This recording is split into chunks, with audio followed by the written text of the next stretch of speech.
यह video school के बच्चों से लेकर सभी वर्गों के लिए कोरोना वायरस और लॉकडाउन के गणित और उसके महत्व को समझाने के लिए बनाया गया है। इस वीडियो से मेडिकल और साइंस स्टूडेंट को कोरोना वायरस किस तरह इंसान के जेनेटिक सिस्टम्स के नियम की धज्जे उड़ाता है, राइबोसोम्स को कैसे गुमराह करता है, यह भी पता चलेगा। कोरोना वायरस किस जगह पर कितनी देर तक जिंदा रह के बीमारी फैला सकता है, इसके वैज्ञानिक सबूत भी दिए जाएंगे ताकि लोग किसी भ्रम में न रहे और अपनी सुरक्षा कर सके। और अंत में देश का संदेश पर एक छोटी सी कविता। यह वीडियो सभी कोरोना वॉरियर्स को डेडिकेट किया गया है। So here we start. क्या आपने कभी कोरोना वायरस देखा है? आप इस कंटेनर को देखो, इसमें क्या है? आप सभी इसे जानते हो, इस्तेमाल करते हो। ये चने हैं। यह ना तो चलते हैं, हलते हैं, उड़ते हैं, ना ही रखे रखे बड़े होते हैं। यह तो एकदम निर्जीव, बिना जीव के, मानो पत्थर के टुकड़े से इस कंटेनर में पड़े रहते हैं। लेकिन जैसे ही हम इसे मिट्टी पानी देते हैं तो यह अपना जीवन जीवित होने का प्रमाण देते हैं, जड़ें फैलाते हैं, पौधा बनते हैं और अनगिनत चने बनते हैं। इसके लिए कई महीने लगते हैं। अब आप सभी इस खंडर को देखो, कुछ दिख रहा है इसमें? गौर से देखो, ध्यान से देखो। बिल्कुल कुछ भी नजर नहीं आ रहा है। यह तो एकदम खाली है। पर सावधान, इसमें कोरोना वायरस है, यह मान के चलो। यह वायरस एकदम अदृश्य, इनविजिबल, कलरलेस एंड लाइफलेस नजर आता है। अच्छा, अब बताओ, इस पूरे भरे कंटेनर में 1 किलो चने में कितने चने होंगे? लगभग 10,000। और इस कंटेनर जो पूरा खाली नजर आ रहा है, इसकी दीवारों पर कितने कोरोना वायरस चिपके मिल सकते हैं? जितनी हमारे देश की आबादी है, उससे भी कई गुना ज्यादा। अगर मैं इसे प्रसाद के जैसे बांटने लगा तो इस देश के सभी लोगों के हिस्से में अच्छे खासे कोरोना वायरस आ जाएंगे। और कोरोना वायरस की बीमारी एक वायरस से भी हो सकती है। कोरोना वायरस का साइज कई चैनल मीडिया उसे 400 माइक्रोन का बताती हैं, सरासर गलत है, असंभव है। इंसान के शरीर के अंदर रक्त बनाने वाले सेल्स, कोशिका, आरबीसी 7 माइक्रोन के होते हैं। बैक्टीरिया लगभग 1 माइक्रोन का होता है। वायरस इतना छोटा होता है कि कई वायरस बैक्टीरिया के अंदर में समा सकते हैं। इस वायरस को देखने के लिए एक मशीन का इस्तेमाल करना पड़ता है जो लगभग 2 करोड़ रुपए की होती है। इसके बगैर ये वायरस नजर नहीं आ सकता, इसलिए इसे अदृश्य माना जाता है। कोरोना वायरस का असली साइज 0.1 माइक्रोन होता है। चना तो मिट्टी पानी मिलते ही अपने जीवित होने का सबूत देता है, पर इस निर्जीव से वायरस को मिट्टी पानी नहीं, इंसान का शरीर चाहिए। इंसान का शरीर मिलते ही इसमें घुसकर सिर्फ 2-4 दिनों में ही, हाँ, सिर्फ 2-4 दिनों में ही अनगिनत वायरस बनाता है। 2-4 दिनों में इंसान का शरीर वायरस से भर जाता है। फेफड़े, लंग्स को ये वायरस अपना मनपसंद अड्डा बना लेता है। लंग्स इतना खराब कर सकता है जिससे इंसान की मृत्यु हो सकती है। इस वायरस को मिट्टी पानी नहीं चाहिए। ये वायरस तो खुद इंसान को मिट्टी में मिला सकता है। इसलिए इस वायरस को हम एक अदृश्य जानी दुश्मन कह सकते हैं। वायरस कहाँ से आता है और कैसे हमारे शरीर के अंदर घुसता है? हमारे घरों में चना ना चल के आता है, ना मच्छर जैसे उड़ के आता है। हम इसे बाहर से खरीद के लाते हैं। कोरोना वायरस भी चल कर उड़ कर नहीं आता, उसे तो खरीदना भी नहीं पड़ता है। यह तो मुफ्त में, एकदम फ्री में बाहर से हमारे शरीर, हमारे वस्त्र, कपड़े, हमारी वस्तुओं को अपने आप चिपक कर हम तक पहुंचता है। कई व्यक्ति जिसे कोई व्यक्ति जिसे कोरोना वायरस की बीमारी हो चुकी है, असल में वो कोरोना वायरस की फैक्ट्री होती है। भले वो एकदम स्वस्थ नजर आता है। ऐसे व्यक्ति के आप संपर्क में आते हो, उसे छूते हो, उसकी वस्तु को छूते हो, तो यह वायरस आपको चिपक जाता है। अगर आप इसे छूते नहीं हो, सिर्फ उसके काफी करीब आते हो, तो भी उसकी छींक, उसकी खांसी से यह वायरस आप तक आ सकता है। इसलिए किसी भी व्यक्ति से कम 6 फुट की दूरी बनाए रखना अति आवश्यक होता है। इसी को हम सोशल डिस्टेंसिंग कहते हैं। कोरोना वायरस हमारे शरीर के भीतर 3 रास्ते से आ सकता है। कोरोना वायरस का मनपसंद अड्डा है हमारा लंग्स। हम नाक से सांस लेते हैं जो सीधा हमारे लंग्स में जाते हैं, इसलिए कोरोना वायरस के लिए सबसे आसान रास्ता है नाक। मुंह का रास्ता भी हमारे लंग्स से जुड़ा होता है, मुंह से भी हम सांस ले सकते हैं। तो दूसरा रास्ता हमारा मुंह और तीसरा रास्ता है आंख। तो इन तीनों रास्तों को वायरस से बचाना बेहद जरूरी है। तो आपने किसी वायरस वाली जगह को या वस्तु को छुआ और उसके बाद आपने नाक, मुंह या आंखों को छुआ, तो ये वायरस निश्चित ही शरीर के अंदर में प्रवेश करेगा। इसलिए नियमित रूप से निरंतर साबुन से हाथ को अच्छी तरह धोना बहुत जरूरी है, या फिर अल्कोहल वाले सैनिटाइजर का इस्तेमाल करके।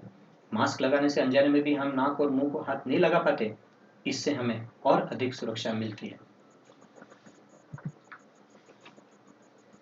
कोरोना वायरस हमारे सेल के अंदर में कैसे घुसता है और फिर उसके बाद क्या करता है? कोरोना वायरस के पास वैसा अपना ज़्यादा कुछ भी नहीं होता। कंप्यूटर चलाने के लिए कई प्रोग्राम फाइल लगते हैं, पर इस वायरस के पास एक ही फाइल होती है, सिर्फ एक धागे का टुकड़ा। जो इसका जेनेटिक मटेरियल है वो है आरएनए। जैसे आपने डीएनए सुना होगा, वैसे आरएनए। इस आरएनए के पास वायरस बनाने का पूरा फार्मूला है। इस आरएनए को एकदम सुरक्षित रखने के लिए ऊपर प्रोटीन का कवच है। ऊपर प्रोटीन की चर्बी की लेयर है, मेम्ब्रेन प्रोटीन है, एनवलप प्रोटीन है, और सबसे ऊपर बने हैं प्रोटीन के कुछ नुकीले कांटे। इन कांटों की मदद से ही वायरस इंसान के सेल्स, लंग के सेल्स, फेफड़ों की कोशिका, जिन्हें हम होस्ट सेल कहते हैं, उसको चिपक जाते हैं और वायरस का आरएनए लंग्स के सेल में घुस जाता है। आरएनए घुसते ही लंग्स का सेल पूरा गुमराह हो जाता है, गुलाम बन जाता है। मनुष्य के शरीर में जेनेटिक्स के नियमों की यह वायरस धज्जियां उड़ाता है। इंसान खुद अपना पोषण, अपना खाना, अपनी एनर्जी, अपनी जगह, अपनी मशीनरी इस्तेमाल करके अपने ही जेनेटिक्स के नियमों की धज्जियां उड़ाकर वायरस का निर्माण करने लगता है। तो सोचिए वायरस कितना बुद्धिमान और कितना मायावी है। सब कुछ इंसान का, पर पैदावार, उन्नति, निर्माण वायरस का। वायरस बनाने वाली प्रक्रिया, प्रोसीजर, इंसुलिन बनाने वाली प्रक्रिया से आसान होती है। अब हम इंसान बनाने की प्रोसीजर की झलक देखकर ह्यूमन जेनेटिक्स के नियमों को जानने की कोशिश करते हैं।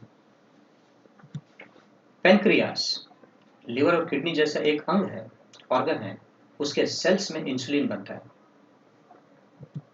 साधारण भाषा में सेल एक घर के जैसा समझो, जहां अलग अलग कमरे हैं। ये है न्यूक्लियस, मानो बेडरूम, और उसके बाहर की जगह को साइटोसोल कहते हैं, मानो लिविंग रूम, हॉल इत्यादि। सेल में बनने वाली हर चीज का फार्मूला डीएनए के पास होता है, जो न्यूक्लियस में ही रहता है। डीएनए काफी लंबा होता है। इसके अलग अलग जगह जीन्स में अलग अलग चीजों के फार्मूले होते हैं। ऐसे डीएनए के पास 25,000 से भी ज्यादा चीजों के फार्मूले होते हैं। तो जहां इंसुलिन का फार्मूला है, इंसुलिन जीन, उतने जगह का डीएनए हरकत में आकर एक मशीनरी का इस्तेमाल करके मैसेंजर आरएनए बनाता है। इसे क्रूड मैसेंजर आरएनए, कच्चा मैसेंजर आरएनए समझो, जिसे और एक मशीनरी का इस्तेमाल करके फाइनल बनाया जाता है। मैसेंजर आरएनए पूरा बन ठन के न्यूक्लियस के बाहर साइटोसोल में आता है, जहां प्रोटीन बनाने वाली मशीनरी यानी राइबोसोम की मदद से इंसुलिन बनता है। इंसुलिन एक तरह का प्रोटीन है। यह इंसुलिन क्रूड इंसुलिन होता है। इसे भी और एक machinery, modification and packaging machinery यानी endoplasmic reticulum and Golgi complex का इस्तेमाल करके फाइनल इंसुलिन बनाकर छोटे छोटे पैकेट में पैक किया जाता है। तो इन 4 मशीनरी की मदद से इंसुलिन बनता है। कोरोना वायरस लंग सेल में घुसकर कौन से जेनेटिक्स के नियमों की धज्जियां उड़ाते हैं, इसे देखते हैं। कोई भी चीज बनाने का फार्मूला डीएनए के पास होता है, पर वायरस में यह आरएनए के पास है। इंसान के शरीर में आरएनए डीएनए से बनता है, पर वायरस इंसान के सेल में घुसकर आरएनए से ही आरएनए बनाता है। इंसान का आरएनए 4 चीजों, जिसे न्यूक्लियोटाइड कहते हैं, उससे बनता है, और वो है एडेनिन, गुआनिन, साइटोसिन, यूरासिल। इंसान का आरएनए यूरासिल यू के बगैर नहीं बन सकता, पर वायरस के आरएनए में यूरासिल का नामो निशान नहीं है। इंसान का राइबोसोम प्रोटीन बनाने वाली machinery start signal code AUG के बगैर प्रोटीन बनाना शुरू नहीं कर सकता। वायरस के पास यूरासिल तो होता ही नहीं है, इसलिए AUG कोडाउन नहीं हो सकता। फिर भी वायरस इंसान का राइबोसोम का इस्तेमाल करके अपने सारे प्रोटीन्स बिना AUG कोडाउन के ही बना लेता है। अब आप इसे पढ़ो, ये क्या लिखा है? हाँ, सही पढ़ा आपने। यहाँ LIVE लाइव है, क्योंकि ये इंग्लिश है और इसे लेफ्ट से राइट की डायरेक्शन में पढ़ा जाता है। इसे उल्टा पढ़ने से ये एविल हो जाएगा। अब आप इसके नीचे की लाइन पढ़ो, यह जेनेटिक लैंग्वेज है, इसमें लेफ्ट राइट नहीं होता। जेनेटिक लैंग्वेज में 5 और 3 ऐसे 2 एंड्स होते हैं। 5 से 3 की दिशा डायरेक्शन में जेनेटिक लैंग्वेज पढ़ी जाती है। पढ़ते वक्त 3 लेटर एक साथ पढ़ने होते हैं, उसी को जेनेटिक कोड कोडॉन कहते हैं। तो अब पढ़ते हैं AUGCCU। इस तरह हर एक कोडॉन एक अमीनो एसिड का संकेत देता है और इस तरह राइबोसोम कोडॉन पढ़कर अमीनो एसिड की माला बनाता है, जिसे प्रोटीन कहते हैं। अब इसे देखो, यह समझो एक मैसेंजर आरएनए है, इसमें मैसेज छुपा है और आप खुद राइबोसोम हो, तो इसमें क्या मैसेज है ये आपको डिकोड करना है। 3 लेटर एक साथ पढ़ने से मैसेज डिकोड होगा। हाँ, आपने एकदम सही मैसेज डिकोड किया है। कोडॉन पढ़ते वक्त 5 से 3 की डायरेक्शन में पढ़ना जेनेटिक्स का सबसे बड़ा कानून है, जो इंसान से लेकर बैक्टीरिया तक सभी में माना जाता है। पर जब इंसान का राइबोसोम वायरस के आरएनए को पढ़ता है, तो 5 से 3 की दिशा में पढ़ना शुरू तो कर देता है, पर एक जगह जाकर कंफ्यूज होकर रुक जाता है। इतना ही नहीं, वो वापस 5 की तरफ जाकर एक लेटर यानी एक न्यूक्लियोटाइड पीछे भी आता है और उस जगह से पुनः 3 की तरफ यानी अपने असली दिशा में उसे जहाँ से 3-3 न्यूक्लियोटाइड यानी कोडॉन पढ़ना शुरू करता है। साइंस और मेडिसिन पढ़ने वाले छात्रों ने भी कभी अपने राइबोसोम को अपने शरीर के अंदर में इतना कंफ्यूज नहीं देखा होगा। इस तरह इंसान के राइबोसोम को गुमराह करके, भूल भुलैया करके वायरस को क्या मिलता है, हम खुद करके देखते हैं। यह है वायरल आरएनए। हमारा राइबोसोम इसे पढ़ रहा है। 5 से 3 की दिशा में पढ़ना शुरू किया। 3 लेटर से बने कुछ कोडॉन को पढ़ लिया, जैसे उदाहरण GOD, THE, SUN, WAS। और अब समझो कि S के आगे राइबोसोम ने TOP पढ़ना चाहिए था, मगर S पर कंफ्यूज्ड होकर रुक गया और फिर 5 प्राइम एंड की तरफ एक न्यूक्लियोटाइड यानी कि A की तरफ गया। फिर वहां से 3 लेटर पढ़ते हुए 3 प्राइम एंड की तरफ बढ़ने लगा, मगर A के आगे तो जिसे पढ़ा जाएगा STOPANDDAYGO, इस तरह। और ऐसा करने से एकदम नया प्रोटीन बन जाता है और आपने देखा ये नया प्रोटीन। तो इस तरह वायरस अपना सबसे बड़ा और सबसे खतरनाक प्रोटीन पॉलीप्रोटीन 1AB इंसान को खत्म करने के लिए इंसान से ही बनवाता है। तो अभी आपने देखा कि वायरस खुद के फायदे के लिए इंसान के जेनेटिक्स के नियमों के साथ कैसा खिलवाड़ करता है।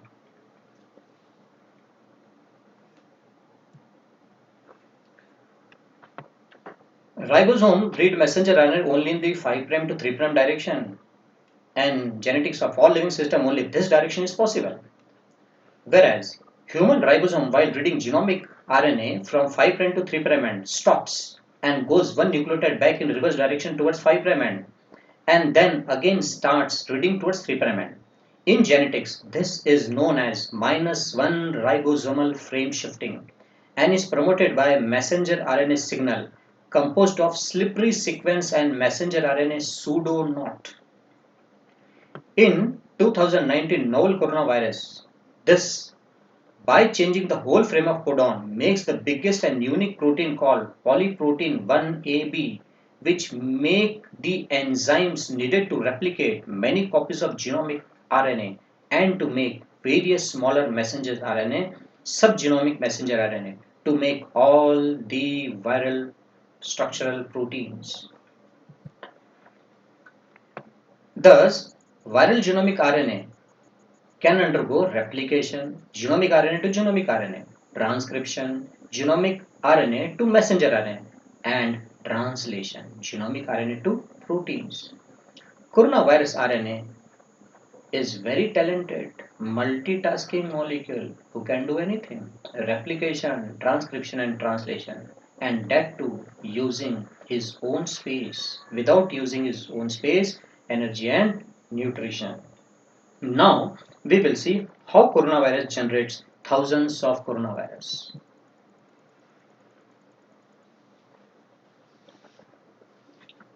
यह लंग सेल है. कोरोना वायरस अपने नुकीले प्रोटीन की वजह से लंग सेल को चिपक जाता है. पूरा वायरस अंदर घुस जाता है जिसे एंडोसाइटोसिस कहते हैं. वायरल आरएनए वायरस के बाहर आता है तो ये डायरेक्टली साइटोसोल यानी लिविंग रूम में आता है. वहां पर प्रोटीन बनाने वाली मशीनरी पहले से ही रहती है, राइबोसोम. वायरल आरएनए अपने तरीके से कानून तोड़कर इस राइबोसोम का इस्तेमाल करके प्रोटीन बनाता है जिसका नाम पॉलीप्रोटीन 1A एंड पॉलीप्रोटीन 1A भी है. इस प्रोटीन से रेप्लिकेस ट्रांसक्रिप्टेस कॉम्प्लेक्स बनता है जिसमें आरएनए डिपेंडेंट आरएनए पॉलीमरेज होता है. इसमें रेप्लिकेशन और ट्रांसक्रिप्शन दोनों की क्षमता होती है. आरटीसी यानी रेप्लिकेस ट्रांसक्रिप्टेस कॉम्प्लेक्स बनाने के बाद जीनोमिक आरएनए प्लस जो वायरस के अंदर होता है अपनी कॉम्प्लीमेंट्री कॉपी बनाता है.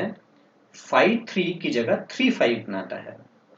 इसी जीनोमिक आरएनए माइनस करते हैं इस कॉम्प्लीमेंट्री कॉपी को. जैसे यहां देखो, आपको मोबाइल शब्द का रबर स्टैम्प बनाना है तो आप उसका सबसे पहले कॉम्प्लीमेंट्री यानी टेम्पलेट यानी कि ढांचा बनाते हो और वह ऐसा नजर आता है.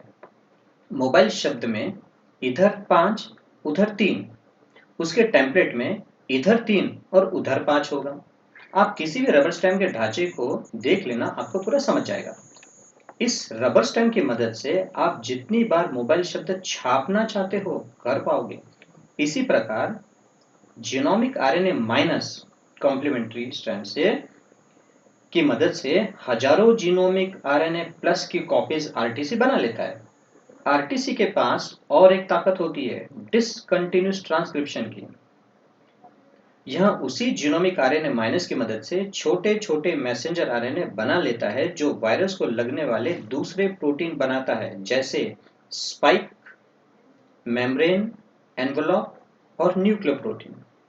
न्यूक्लियोप्रोटीन वायरल जीनोमिक आरएनए के साथ न्यूक्लियोप्रोटीन बनाता है और यह एस, एम और ई प्रोटीन के साथ मॉडिफिकेशन एंड पैकेजिंग मशीनरी यानी एंडोप्लाज्मिक रेटिकुलम और गोल्जी कॉम्प्लेक्स की मदद से पूरा वायरस बनाकर सेल के बाहर भेजता है. तो इस तरह बिना डीएनए के, बिना ट्रांसक्रिप्शन मशीनरी के, बिना स्प्लाइसिंग मशीनरी के, मात्र 2 ही मशीनरी का अपने तरीके से इस्तेमाल कर वायरस अपने खुद का तेजी से निर्माण करता है.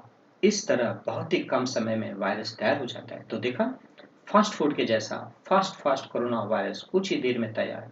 तो इस तरह फास्ट बनने वाला novel dish, novel corona virus fast पूरी दुनिया में छा गया. कुछ ही घंटे में हजारों वायरस तैयार हो जाते हैं और बेचारा वायरस बनाते बनाते इंसान का होस्ट सेल मर जाता है.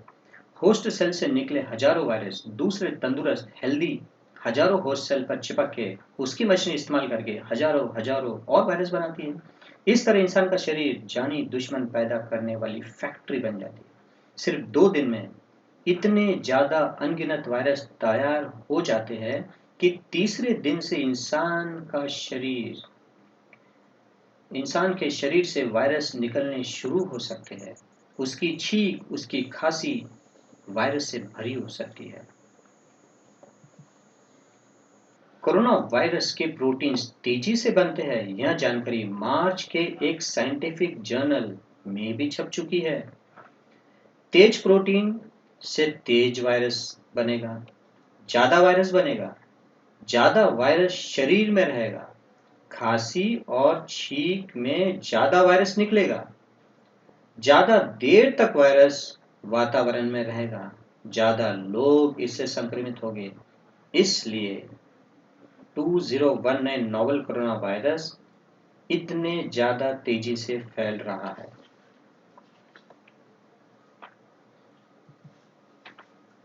वायरस इंसान के शरीर में प्रवेश करने पर शरीर क्या करता है? जब कोई दुश्मन जैसा कोरोना वायरस हमारे देश जैसा हमारा शरीर में प्रवेश करता है, तो उससे निपटने के लिए तो हमारे देश के पास मिलिट्री होती है, पुलिस होती है। वैसे इंसान के शरीर में भी दुश्मन को पहचानने और उसे खत्म करने के लिए भी एक सिस्टम होता है, जिसे हम इम्यून सिस्टम कहते हैं। जब इंसान में हजारों वायरस बनने शुरू होते हैं, तब हमारा इम्यून सिस्टम वायरस को खत्म करने के लिए काम शुरू कर देता है, और इस तरह कोरोना वायरस और इम्यून सिस्टम के बीच में घमासान युद्ध शुरू हो जाता है और शरीर युद्ध का मैदान बन जाता है। एक तरफ हमारा इम्यून सिस्टम और दूसरी तरफ कोरोना वायरस। जब दुश्मन हमारे देश के अंदर होता है, तो उसके कई गतिविधियां, कई लक्षण जैसे दंगे, आगजनी इत्यादि नजर आते हैं। उसी तरह जब अनगिनत कोरोना वायरस इंसान के शरीर में होते हैं, तो उसके भी कुछ लक्षण, साइंस एंड सिम्टम नजर आते हैं, जैसे सूखी खांसी, सांस लेने में तकलीफ, बुखार, सर दर्द इत्यादि। कोरोना वायरस से हुई इसी बीमारी का नाम कोविड-19 रखा गया है। इस बीमारी के लक्षण तीसरे दिन से 14 दिन के बीच औसत यानी एवरेज 5वां दिन नजर आते हैं। कोरोना वायरस और इम्यून सिस्टम के बीच घमासान युद्ध में जीत उसी की होती है जो हावी होता है। हमारा इम्यून सिस्टम दो रास्ते से कोरोना वायरस पे वार करता है। एंटीबॉडी बनाकर एंटीबॉडी कोरोना वायरस को पकड़ लेती है, ताकि वो इंसान के लंग्स के होस्ट सेल को ना चिपके और शरीर के अंदर इन्फेक्शन ना फैलाए। ऐसे एंटीबॉडी चिपके कोरोना वायरस को बाद में हमारे निगलने वाले सेल्स मैक्रोफेजेस पूरा निगल कर खत्म कर देते हैं। दूसरा तरीका स्पेशलिस्ट किलर सेल्स बनाकर। यह हमारे लंग्स के होस्ट सेल जो कोरोना वायरस बनने की फैक्ट्री बन चुके हैं, उसे खत्म करते हैं। अगर इंसान का इम्यून सिस्टम शक्तिशाली है, तो कोरोना वायरस को बढ़ने नहीं देता है। ऐसे इंसान के शरीर में कोरोना वायरस प्रेजेंट हो गए, कोरोना पॉजिटिव हो गए, मगर उन्हें कोविड-19 बीमारी के लक्षण यानी सिम्टम नजर नहीं आएंगे। ऐसे इंसान को असिम्टोमेटिक कोरोना पॉजिटिव पेशेंट्स कहते हैं। ऐसे इंसान 14 दिन तक कोरोना वायरस फैला सकते हैं, इसीलिए इन्हें 14 दिन के लिए अलग रखा जाता है, जिसे क्वारंटीन करना कहते हैं। कुछ कोरोना पॉजिटिव लोगों को बिल्कुल हल्के माइल्ड सिम्टम्स नजर आते हैं। ज़्यादातर कोरोना पॉजिटिव 80% इसी श्रेणी के होते हैं, तो उन्हें हॉस्पिटल की जरूरत नहीं होती, बस अलग रखना पड़ता है ताकि यह दूसरों को फैला न सके। 14% कोरोना पॉजिटिव की हालत गंभीर होती है और हॉस्पिटल में भर्ती करना पड़ता है।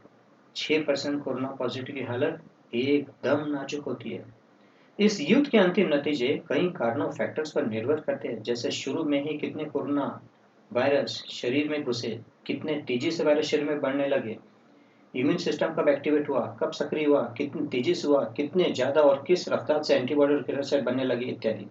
अगर इंसान का इम्यून सिस्टम कमजोर है, उम्र ज़्यादा है, पहले से ही कई बीमारियां जैसे diabetes, hypertension, blood pressure, heart problem इत्यादि से त्रस्त है, तो वायरस के हावी होने के चांसेस बहुत बढ़ जाते हैं और ऐसी हालत में कोविड-19 बीमारी खतरनाक रूप धारण कर लेती है। कोरोना वायरस का अड्डा लंग्स होता है और उसे खराब करता है। सांस लेने में तकलीफ होती है, लंग्स में हवा का जाना एकदम कम हो जाता है। किसी किसी में इतनी तकलीफ होती है कि वह सांस नहीं ले पाते और उन्हें बचाने के लिए मशीन का इस्तेमाल करना पड़ता है, जिसे वेंटिलेटर कहते हैं। शरीर में ऑक्सीजन की कमी होने लगती है, तो दूसरे ऑर्गन जैसे किडनी इत्यादि को भी तकलीफ होने लगती है और यह ऑर्गन भी खराब होने लगते हैं, जिसकी वजह से कई अंग काम करने बंद कर देते हैं। इसे ही मल्टी ऑर्गन फेलियर कहते हैं और अंत में मौत हो जाती है। तो इस तरह एक निर्जीव, अदृश्य कोरोना वायरस पृथ्वी का सबसे बुद्धिजीवी प्राणी मनुष्य के शरीर का इस्तेमाल करके, उसकी मशीनरी का अपहरण करके मानवीय जेनेटिक्स के नियमों की धज्जियां उड़ाकर उसे ही मिट्टी में मिला देता है। कोरोना वायरस कितनी देर एनवायरनमेंट में जिंदा रह सकता है? कोरोना वायरस कितनी देर किस वातावरण में जिंदा रहेगा, ये कौन तय करेगा? वही तय करेगा। तय कर सकते हैं जिनके लैब में, प्रयोगशाला में कोरोना वायरस रखने की और उस पर रिसर्च करने की सुविधा है। ऐसे लैब इस विषय पर रिसर्च करके वैज्ञानिक पत्रिका साइंटिफिक जर्नल में छापते हैं। ऐसे ही विश्व के 2 विख्यात रिनाउंड और reliable journal the new England journal of medicine NEJM impact factor 70 और लैंसेट इम्पैक्ट फैक्टर 60 में इस विषय पर छपी रिपोर्ट को मैं आपके सामने रखता हूँ। पहले 16 अप्रैल को छपे NEJM की रिपोर्ट। इनके रिसर्च में यह कोरोना वायरस हवा में 3 घंटा तक जीवित पाया गया। 3 घंटे के आगे कितने घंटे तक जीवित रह सकता है, यह इस वायरस में नहीं है। कॉपर यानी तांबे पर 4 घंटे, गत्ते यानी कार्डबोर्ड जिससे पैक करने वाले बक्से बनते हैं उस पर 24 घंटे, स्टील पर 2 दिन, प्लास्टिक पर 3 दिन तक जीवित पाए गए। इतना देर तक वो जीवित पाए गए, मरने की बात नहीं। पर यह सारे शोध 21 से 23 डिग्री सेल्सियस पे किए गए। अब लैंसेट में छपी रिपोर्ट, 4 डिग्री पर वायरस 14 दिन के बाद भी उतनी ही मात्रा में पाए गए, मतलब कुछ भी वायरस नहीं मरे। 4 डिग्री पे यह वायरस कितने दिनों में मरेगा, यह इस शोध में नहीं है, पर 14 दिन तो पक्का जिंदा रहता है। 22 डिग्री में वायरस 14 दिन में मरता है। 37 डिग्री में यह 2 दिन में मरता है। 56 डिग्री 56 डिग्री में यह 30 मिनट में मरता है और 70 डिग्री में यह वायरस 5 मिनट में मर जाता है। पर ध्यान रहे, यह वायरस हवा में नहीं बल्कि लिक्विड में थे। NEJM वाली स्टडी में वायरस हवा में थे। अगर वायरस पेपर पर है तो 3 घंटे में मरते हैं। लकड़ी और कपड़ों पर 2 दिन में मरते हैं। ग्लास और उनके बैंक नोट में 4 दिन में मरते हैं। दोनों स्टील और प्लास्टिक दोनों पर वायरस को मरने के लिए 7 दिन लगते हैं। सर्जिकल मास्क के बाहरी साइड पर 7 दिन के बाद भी वायरस जिंदा पाए गए, यह ध्यान रहे। वायरस को 60 मिनट तक एसिड और अल्कली में डाल के रखा गया, पर उसके बाद भी एसिड यानी 3 pH से लेके अल्कली यानी 10 pH तक सभी माध्यम में वायरस वैसे ही जिंदा पाए गए। तो खाने के सोडे या फिर नींबू के रस से वायरस मर जाएगा, इस भ्रम में ना रहे। गैस्ट्रिक जूस का pH 2 से 3 के बीच होता है, तो क्या गैस्ट्रिक जूस का pH वायरस को मार पाएगा? 2 pH पे वायरस मरता है या नहीं मरता, यह इस रिपोर्ट में पता नहीं किया गया। और शरीर का टेम्परेचर 37 डिग्री होता है, 37 डिग्री। तो 37 डिग्री और 2 pH में शायद वायरस मर जाए। ऊपर से गैस्ट्रिक जूस में एंजाइम्स होते हैं, वह भी वायरस को खत्म कर सकते हैं, पर अभी तक इसके पक्के सबूत नहीं पाए गए।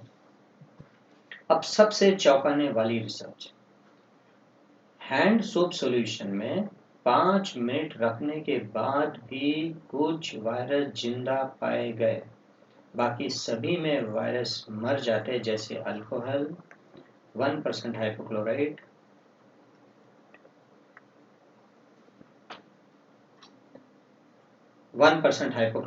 एक्सेट्रा। तो अंत में क्या करना चाहिए? वायरस हवा में 3 घंटा तक जिंदा पाए गए, पर 22 डिग्री में। गर्मी के मौसम में 40 डिग्री के ऊपर के तापमान में शायद यह संभव न हो, पर एयर कंडीशन वाले वातावरण में पक्का जिंदा रहेगा। तो AC का इस्तेमाल सोच समझ के करें। घरों में जो न्यूज़पेपर आता है उसे 3 घंटा तक वैसे ही छोड़ दो। 3 घंटे के बाद उसे पढ़ने में कोई रिस्क, कोई जोखिम नहीं। तांबे के बर्तन स्टील के बर्तन से बहुत ज़्यादा सुरक्षित है। दरवाजे के हैंडल्स और लिफ्ट्स स्टील के होते हैं, उस पर कोरोना वायरस कम से कम 4 दिन तक तो जिंदा रहता है, तो इसकी ज़्यादा सावधानी बरतें। हैंड वॉश में 5 मिनट के बाद भी वायरस जिंदा पाए गए, तो हाथ धोते वक्त हाथ अच्छे से धोए। पहले हाथ गीला करें, फिर साबुन या हैंड वॉश से अच्छी तरह लगाकर कोट कर लें और बाद में पानी से धो लें।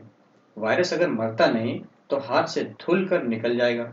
हाथ धोने के पहले जिन चीजों को हाथ लगाया था, जैसे नल इत्यादि, उसे भी अवश्य धोएं। सबसे महत्वपूर्ण, दूध, दही या अन्य डेयरी की वस्तुओं जो प्लास्टिक के पैकेट में ठंडे वातावरण में आते हैं। इस लॉकडाउन के चलते कई लोग एक बार में ही 3-4 दिनों के लिए खरीद कर इसे फ्रिज में रख देते हैं। प्लास्टिक पर तो सबसे ज्यादा दिन तक ये वायरस जिंदा रहता है और 4 डिग्री ठंड में यह वायरस 14 दिन के बाद भी नहीं मरता। इसीलिए दूध, दही और अन्य वस्तुओं को पहले साफ करना बेहद जरूरी है। इन्हें पहले हैंड वॉश लगाकर 10 मिनट छोड़ दें, फिर अच्छी तरह पानी से धोकर बाद में ही फ्रिज के अंदर डालें। लॉकडाउन का गणित। लॉकडाउन के गणित को समझने के लिए मानो कि 24 मार्च को 100 लोग कोरोना पॉजिटिव थे। समझो कि 24 मार्च को ही 100 लोग कोरोना पॉजिटिव हो गए। यह 100 लोग 27 मार्च से 6 अप्रैल तक कोरोना फैक्ट्री बनकर दूसरों को वायरस दे सकते हैं। मगर 100% लॉकडाउन, 100% सरकारी नियम और 100% साफ सफाई का पालन होने से 80 लोग 7 अप्रैल तक अपने आप बिना दूसरों को वायरस दिए, वायरस फैलाए कोरोना नेगेटिव हो जाते हैं और बाकी 20 लोग हॉस्पिटल में सुरक्षित चले जाते हैं। तो और 14 तक इस देश में कोरोना का संकट पूरा नियंत्रण में होता, अगर 100% लॉकडाउन होता। इसलिए माननीय प्रधानमंत्री जी ने सभी देशवासियों से हाथ जोड़कर लक्ष्मण रेखा का पालन करने को कहा था। मगर अफसोस ऐसा हुआ नहीं। अगर 1% ने भी लॉकडाउन तोड़ा तो एक कोरोना पॉजिटिव यानी कोरोना फैक्ट्री बनकर 1 करोड़ लोगों के बीच में 27 मार्च से 7 अप्रैल तक कोरोना फैलाता रहा। जितने लोग 28 मार्च को ऐसे कोरोना फैक्ट्री के संपर्क में आए, वो सारे 31 मार्च से 11 अप्रैल तक कोरोना फैक्ट्री बनकर अन्य लोगों को संक्रमित इन्फेक्ट करते गए और जो 29 मार्च को कोरोना फैक्ट्री के संपर्क में आए, वो सारे 1 अप्रैल से 12 अप्रैल तक, और यह सिलसिला चलता रहा। अब जो लोग 11 अप्रैल को कोरोना पॉजिटिव बने, वो सारे 14 अप्रैल से 25 अप्रैल तक, और जो 25 अप्रैल को संक्रमित हुए, वो सारे 28 अप्रैल से 9 मई तक,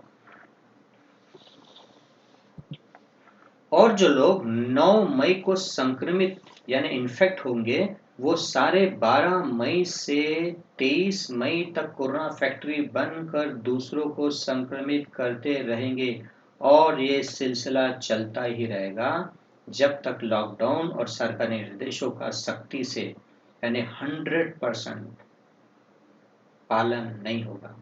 इस तरह लोग संक्रमित होते रहेंगे, मरते रहेंगे। लॉकडाउन 1 से लॉकडाउन 2, लॉकडाउन 3 और न जाने कितनी बार इस देश को ऐसे झटके पे झटके सहते रहना पड़ेगा। लॉकडाउन और सरकारी नियमों का पालन ही इस महामारी को रोकने के लिए सबसे कारगर और सबसे जरूरी कदम है। लॉकडाउन और सरकारी नियम तोड़ने वाले लॉकडाउन का उल्लंघन कर आप अपने राष्ट्र के साथ और अपने ही कोरोना वॉरियर्स जो इतने दिनों से अपना और अपनों को छोड़ के हमारे लिए अपनी जान जोखिम में डाल रहे हैं, उनके साथ क्या विश्वासघात नहीं कर रहे हो? इस देश में ऐसे कई जगह है जहां पर सभी 100% लोगों ने लॉकडाउन का पालन पूरे दिल से, सख्ती से, अपना धर्म समझ के, अपने देश की पुकार समझ के मान कर किया है। ऐसी जगह में आज कोरोना पूरा नियंत्रण में आ गया है। यही है ग्रीन जोन। लॉकडाउन तोड़ने वालों को ये गणित समझना होगा ताकि पूरे देश को ही ग्रीन जोन बना सके। लॉकडाउन और सरकारी निर्देशों के उल्लंघनकर्ताओं और कोरोना वॉरियर्स के साथ विश्वासघात करने वालों के लिए देश का यह संदेश। मेरे देश की आवाज। मैं दुखी हो गया हूँ, मेरी आंखें नम सी हो गई है, मेरी सांसें कम सी हो गई है। अब तो सुनो, उठो, जागो। अब देखा नहीं जाता है मुझसे मौत के इस भवंडर को। बस मुक्ति दिला दो मुझे इस अदृश्य मायावी दुश्मन से। अब बहुत हो गया। क्यों करते हो तुम ये लक्ष्मण रेखा को पार? रावण से भी खतरनाक है ये, पार पाना है इससे दुश्वार। क्यों अपनी जान से नहीं तुम करते हो प्यार?